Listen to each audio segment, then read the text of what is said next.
Hi, everybody. My name is Dorothy. I'm 71 years old, and I'm wearing this mask today because I don't want my neighbors to know what happened to me. I don't want my church friends to find out.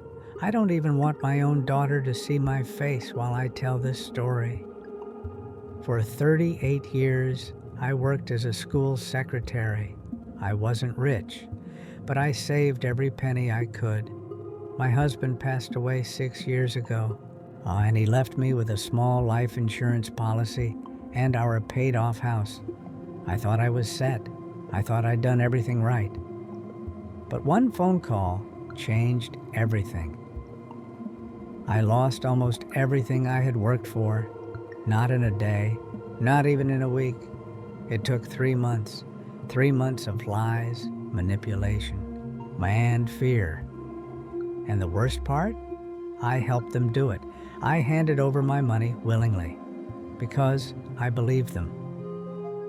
It started on a Tuesday morning in March. I remember because I'd just gotten back from my weekly grocery shopping. I was putting away the milk when my phone rang. The caller ID said it was from Washington. IDC, I almost didn't answer, but something told me I should. A man's voice came on the line, very professional, very calm. He said his name was Agent Michael Patterson from the Social Security Administration. He had a badge number and everything. He said there was a serious problem with my Social Security number, that it had been compromised, that someone in Texas had used it to open bank accounts and rent cars, and that drugs had been found in one of those cars. My heart started racing. I told him there must be some mistake. I've never been to Texas. I've never done drugs in my life. He said he knew that. He said that's exactly why he was calling, to help me. He told me that my Social Security number, my bank accounts, everything was at risk. He said the people who stole my identity were part of a drug cartel and that the FBI was involved now. He said if I didn't act quickly, they could freeze all my accounts. They could take my house. I could even be arrested as a suspect. I was terrified. He told me not to hang up. He said he was going to transfer me to someone at the Federal Trade Commission who could help protect my assets. Before I knew it, I was talking to another man. This one said his name was David Chen. He sounded even more official. He had all my information, my full name, my address, the last 4 digits of my Social Security number. He knew things only the government would know. David told me that in order to protect my money, I needed to move it somewhere safe, somewhere the criminals couldn't access it. He said the government had a secure holding account for victims of identity theft. All I had to do was transfer my savings there temporarily, just until they caught the people who stole my information. I asked him how long that would take. He said probably 2 to 3 weeks, maybe a month at most. He said once the investigation was over, every penny would be returned to me, with interest, as an apology for the inconvenience. It sounded reasonable to me. I mean, this was the government. These were federal agents. Why wouldn't I trust them? But then he said something that made me pause. He said I couldn't tell anyone about this, not my daughter, not my friends, not even my bank. He said the investigation was classified, and if I told anyone, and it could compromise the case, the criminals might find out and disappear, and then I'd lose everything for sure.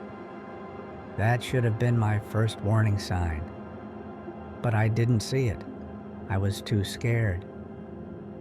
David stayed on the phone with me for over an hour. He walked me through everything. He told me to go to my bank and withdraw $25,000 in cash. He said cash was safer because it couldn't be traced by the criminals. He told me exactly what to say if the bank asked questions. He said to tell them I was doing home renovations. So I went to the bank. I walked in there, with my purse and my walker, and I asked for $25,000. The teller looked concerned. She asked me if everything was okay. I smiled and said yes, I was just remodeling my kitchen. She hesitated, but then she processed the withdrawal. I left that bank with more cash than I'd ever held in my life. My hands were shaking. David called me back that afternoon. He said the next step was to convert the cash into something more secure. He told me to go to several different stores and buy gift cards. Amazon, Target, Walmart, Best Buy. He said gift cards couldn't be hacked or frozen, and once I had them, I just needed to read him the numbers on the back. Then he would load them into the government's secure system. I know how that sounds now. I know. But at the time, I was so afraid of losing everything that I didn't question it. I just did what he said. Over the next 2 weeks, I bought gift cards at 6 different stores. $500 here, $1,000 there. I spread it out so no one would notice. And every time, I'd call David and read him the numbers. He'd thank me. He'd reassure me.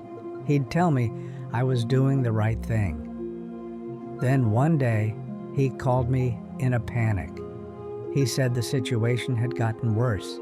He said the criminals had somehow accessed my retirement account.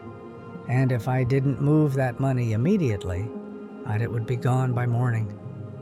I started crying on the phone. That retirement account was everything. It was 42 years of saving. It was my security, my future. David said he understood. He said he had elderly parents too. He said he would never let anything happen to me, but I had to act fast. He told me to contact my retirement fund company and request a full withdrawal. He said to tell them I was moving the money to a different investment firm. He even gave me the name of a fake company to use. He said once I had the check, I should deposit it into my bank account, then withdraw it in cash, then convert it to cryptocurrency, because cryptocurrency was the only thing the criminals couldn't touch. I didn't even know what cryptocurrency was, but he explained it to me. He made it sound simple, safe. So I did it. I withdrew my entire retirement account, $73,000. I deposited the check, waited for it to clear, and then took it all out in cash. David sent me to a Bitcoin ATM at a gas station across town. He stayed on the phone with me the whole time, told me which buttons to press, told me to scan the QR code he sent me. I fed $20 bills into that machine for over an hour. And just like that, my entire life savings was gone. But I didn't know that yet. I still thought I was being protected. For the next month, David called me every few days. He said the investigation was ongoing. He said they were close to catching the criminals. He said my money was safe and I'd have it back soon. Then one day, he stopped calling. I tried calling him back. The number was disconnected.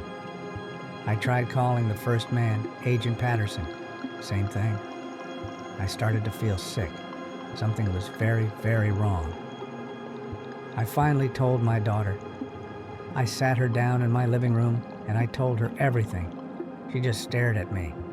Then she started crying. She said, "Mom, you were scammed." I didn't want to believe her. I argued with her. I told her these were government agents. I told her they had badge numbers. But she pulled up her phone and showed me article after article about Social Security scams, about fake agents, about people just like me who'd lost everything. That's when it hit me. I'd been tricked.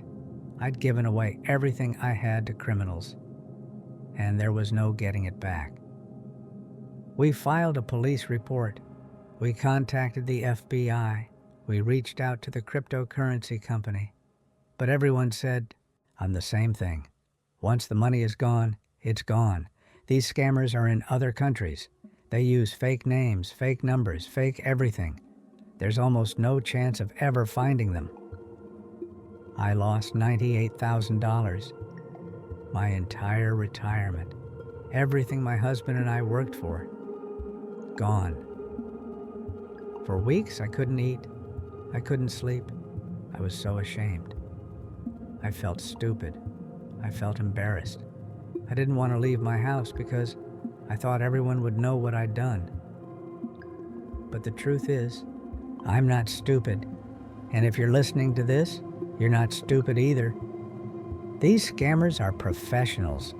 This is what they do every single day. They know exactly how to scare you. They know exactly what to say. They sound so real, so official, so convincing. I'm telling my story today because I don't want this to happen to you. I don't want you to feel the way I felt. I don't want you to lose what you've worked your whole life for. So please listen to me.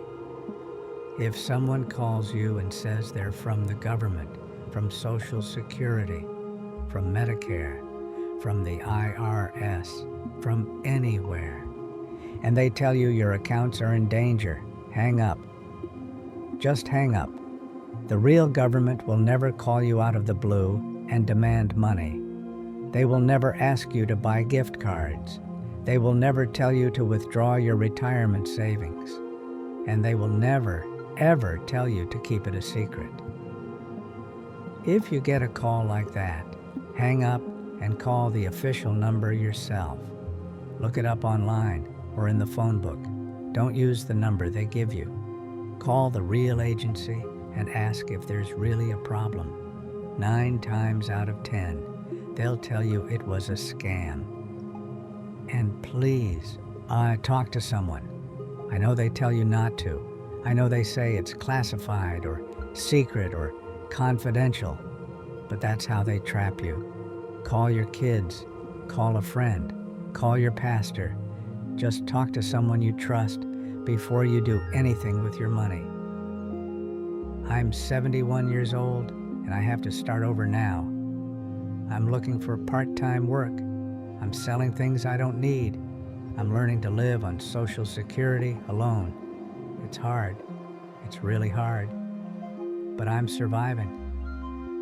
And I'm speaking up because maybe, just maybe, my story will save one of you from making the same mistake I did. Don't let a phone call destroy your retirement. Don't let fear make you act without thinking. And don't ever be ashamed to ask for help. Thank you for listening.